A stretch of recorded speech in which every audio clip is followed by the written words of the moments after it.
परम सत्कार गुरु प्यारी सास संगत जी राधा स्वामी जी। संगत जी, कल यानी कि 22 जुलाई को अमेरिका की धरती पर एक बार फिर बाबा जी की करुणा देखने को मिली जी, जहां एक और बाबा जी ने संगत के सवालों का बड़े ही प्रेम और धैर्य से जवाब दिया जी। वहीं एक प्यारी सी मुस्कान के साथ पंजाबी का एक भावुक गीत भी सुनाया जी। अप्पा दोवे रुस बैठे यहाँ मनाऊं कौन वे। अब आप सोच रहे होंगे कि बाबा जी ने ये गीत आखिर क्यों गाया। इस वीडियो में हम आपको यही बताएंगे जी, और साथ ही 21 जुलाई की बेहद खास बातचीत भी साझा करेंगे जी। जिन भाइयों बहनों ने वो नहीं सुनी उनके लिए लिंक डिस्क्रिप्शन में है जी। कल बाबा जी ने 1990 की वो बात भी बताई जब बाबा जी का नाम गुरु गद्दी के लिए लिया गया था जी। पूरी बात आपको भावुक कर देगी जी। बाबा जी ने खुद बताया कि जब 1990 में उन्हें गुरु गद्दी सौंपी गई थी तो उस समय उनके साथ क्या बीता था।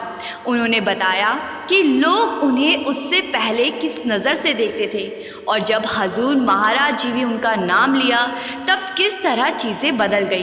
बाबा जी ने कहा, बेटा उस समय लोग मुझे क्रेज़ी कहते थे। हजूर महाराज जी ने जब मेरा नाम लिखा और मुझे गद्दी सौंपी तभी लोगों की सोच बदल गई।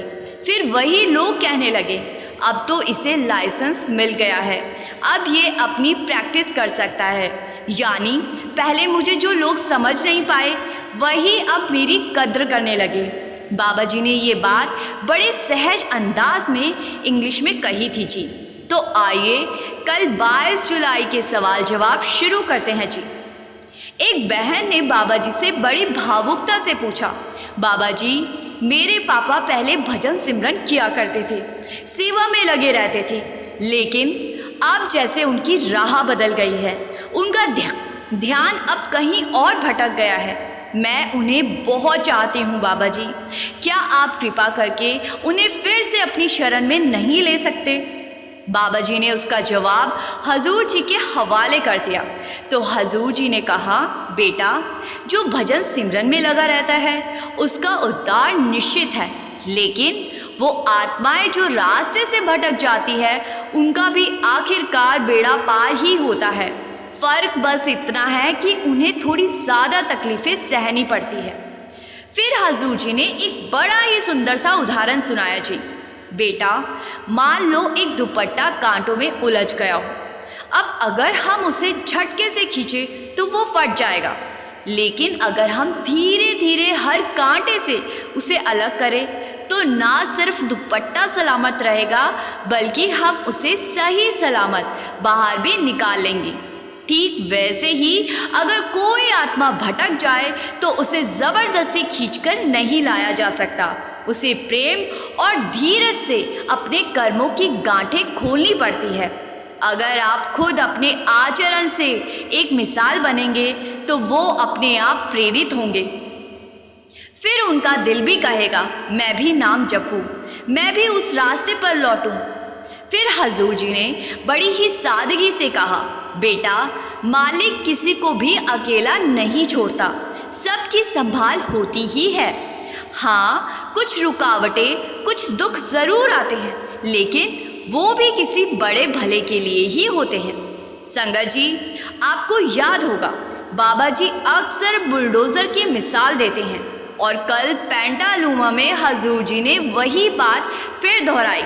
उन्होंने कहा, अगर हम नाम के सहारे उस बुलडोज़र के साथ साथ चलते हैं तो सारी रुकावटें अपने आप हटती जाती है, लेकिन अगर हम रुक जाए या पीछे हटे तो वही बुलडोज़र हमें खींचते हुए आगे ले जाएगा, और यही खिंचाव हमारे दुखों का कारण बनता है।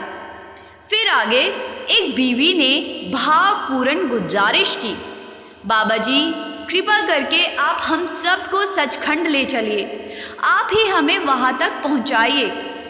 बाबा जी मुस्कुराए और बहुत ही प्यारे अंदाज में बोले, बेटा अगर मैं सबको बांध के सचखंड ले जाऊँ तो यहाँ क्या बचेगा।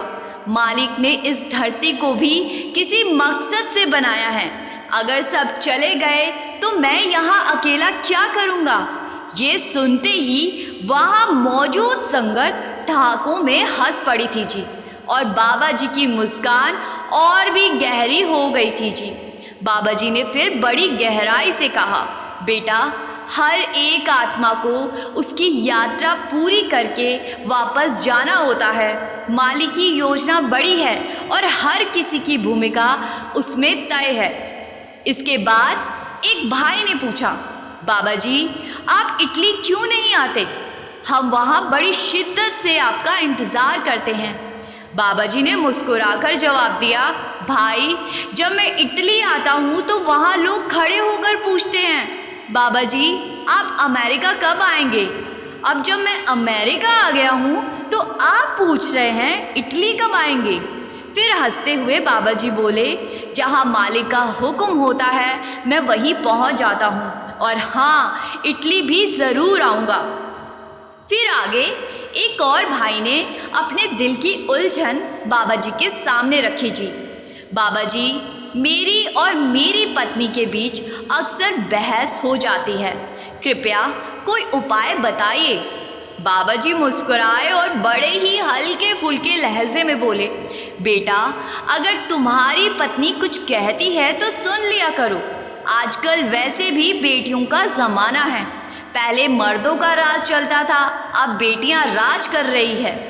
फिर बाबा जी हंसते हुए बोले, जब वो नाराज़ हो तो तुम मना लिया करो, और जब तुम रूठो तो वो तुम्हें मना ले। और फिर उसी माहौल को और भी रोशन करते हुए बाबा जी ने वही प्यारा गीत सुनाया, अप्पा दोवे रुस बैठे यहाँ तो मनाऊं कौन वे। ये सुनते ही संगत की हंसी पूरे हॉल में गूंज उठी थी जी। इसके बाद एक और बहन ने वही सवाल दोहराया जो पहले एक बहन ने पूछा था जी।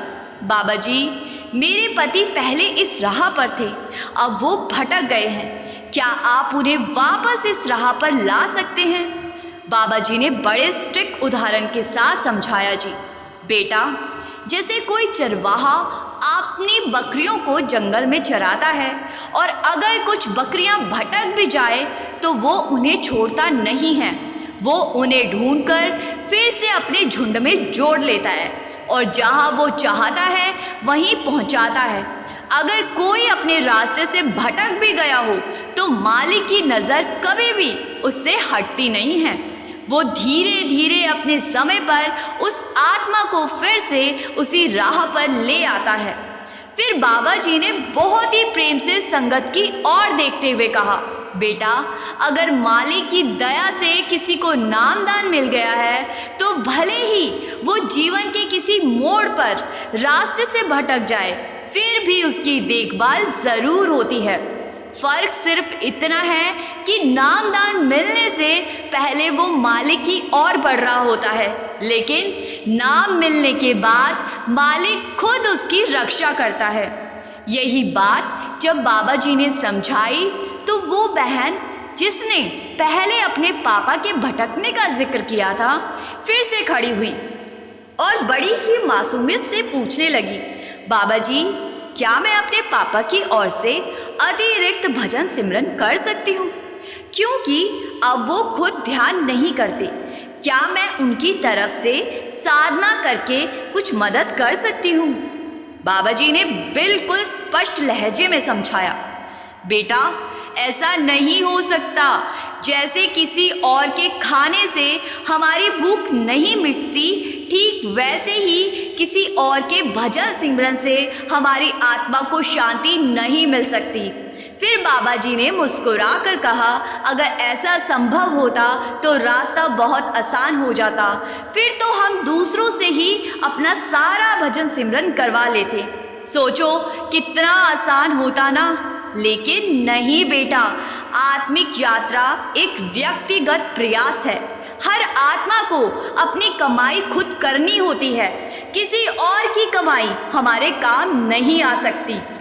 इसके बाद आगे एक जवान उठ खड़ा हुआ और वो अमेरिका की आर्मी में तैनात था।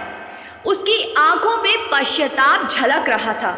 उसने कहा, बाबा जी, कुछ साल पहले मेरी ड्यूटी इराक में थी।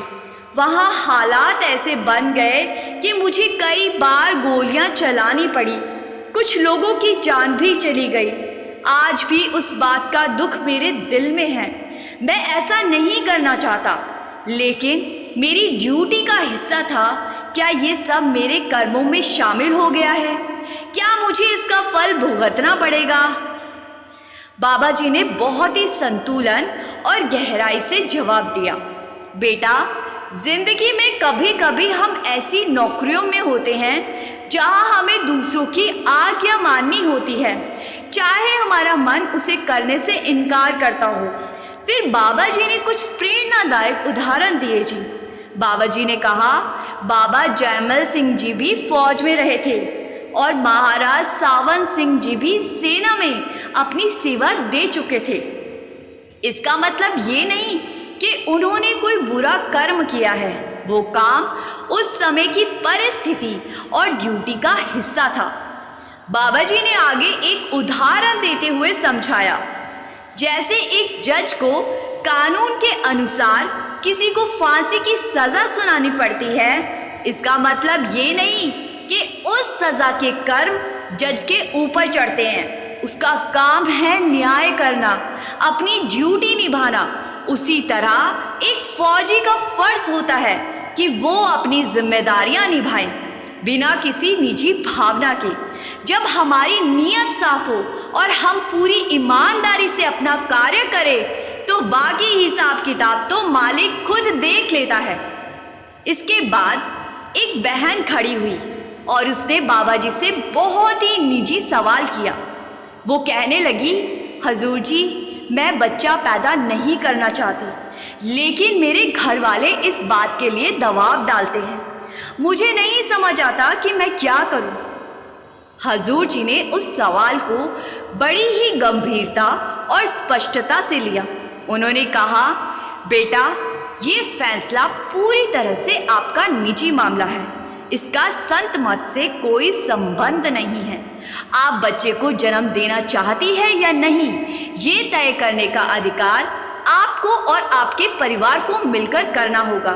ये विषय परमार्थ से जुड़ा नहीं है, इसीलिए इसे धर्म की सीमाओं में नहीं बांधा जा सकता।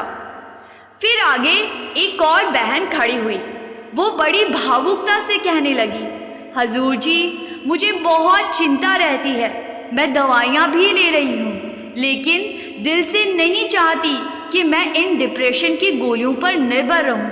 क्या मुझे कोई और रास्ता अपनाना चाहिए? हजूर जी ने उसे बेहद आत्मीयता से देखा और बड़े ही प्रेम से कहा, बेटा, तुम्हारी बात बिल्कुल ठीक है। अगर हम बिना दवा के खुद को संभाल सकते हैं तो हमें दवा लेने से बचना चाहिए, लेकिन उसके लिए हमें अपने जीवन में कुछ बदलाव लाने पड़ते हैं। फिर उन्होंने एक सुंदर उदाहरण दिया, देखो बेटा, जिंदगी एक किताब की तरह है। अगर हम पन्नों को बहुत तेजी से पलटते जाएं तो क्या हमें उस किताब की बात समझ में आती है? बिल्कुल भी नहीं। वैसे ही जब हम जिंदगी की सारी चिंताओं, उलझनों और अपेक्षाओं को एक साथ अपने सिर पर लाद लेते हैं तो हमारा मन भारी हो जाता है और वहीं से चिंता की शुरुआत होती है। हजूर जी ने आगे कहा, आजकल हर नौजवान चाहता है कि सब कुछ एकदम से मिल जाए।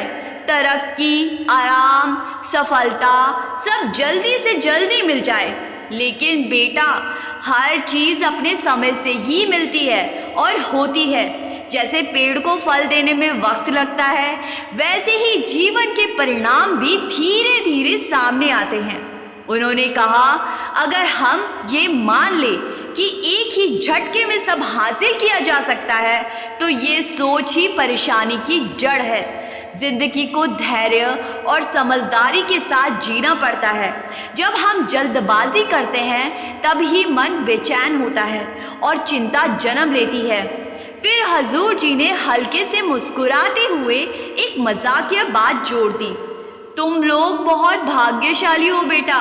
आज के दौर में बच्चे हर छोटी बात पर डिप्रेशन में चले जाते हैं। हमारे समय में अगर हम माँ बाप से कह देते कि हमें चिंता हो रही है तो एक झापड़ पड़ता था और सारी चिंता वहीं खत्म हो जाती थी। संगत जी इस पर हंसी से पूरी संगत खिलखिला उठी थी। हजूर जी मुस्कुराते हुए बोले, बेटा, आजकल के बच्चे ज़रा सी बात पर घबरा जाते हैं, लेकिन जिस वक्त में तुम जी रहे हो वो बहुत अच्छा समय है। इसकी कद्र करना सीखो, यही सबसे बड़ी समझदारी है। इसके बाद एक बहन खड़ी हुई और कहने लगी, बाबा जी, मैं यहाँ सेवा कर रही हूँ, लेकिन दिल में बड़ा जोर है कि भारत जाकर सेवा करूँ, लेकिन हालात ऐसे हैं कि जाना अभी मुमकिन नहीं है। मैं क्या करूँ बाबा जी? बाबा जी ने बड़े प्यार से और सरल शब्दों में समझाया, बेटा, सबसे बड़ी सेवा है भजन सिमरन। बाकी सेवा कहीं भी करो, भारत में या बाहर, सेवा तो सेवा ही है। असली बात नीयत की होती है, ना कि जगह की।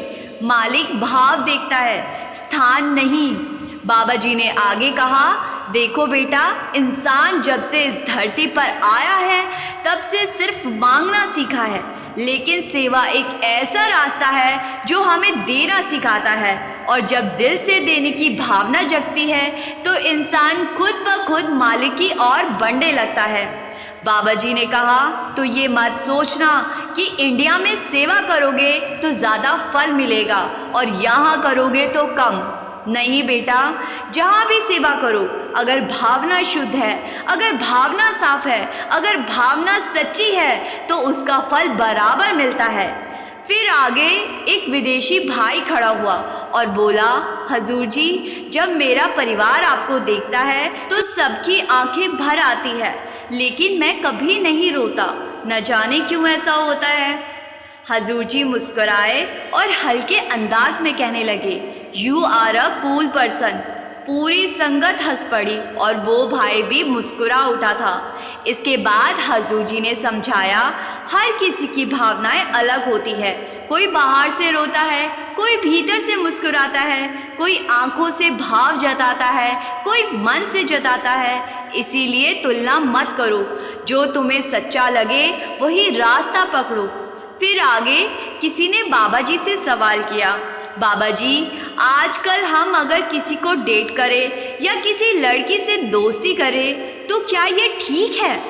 बाबा जी ने बड़े खुले दिल और सहजता से जवाब दिया, जी क्यों नहीं बेटा, दोस्ती करना कोई गलत बात थोड़ी ना है। आज का ज़माना खुला है, पर बात ये है कि दोस्ती करते वक्त अपनी सीमाएं समझनी ज़रूरी है। अक्सर लोग दोस्ती के नाम पर मर्यादाएं भूल जाते हैं, फिर जब लाइन पार होती है तो उसके क्रमिक नतीजे भी भुगतने पड़ते हैं और बोझ भी हमें खुद ही उठाना होता है। बाबा जी ने आगे समझाया, दोस्ती करो, ज़रूर करो, लेकिन एक रेखा हमेशा खींच कर रखो। सबके दोस्त होते हैं, लेकिन समझदारी ये है कि हम अपनी सीमाएं ना भूलें।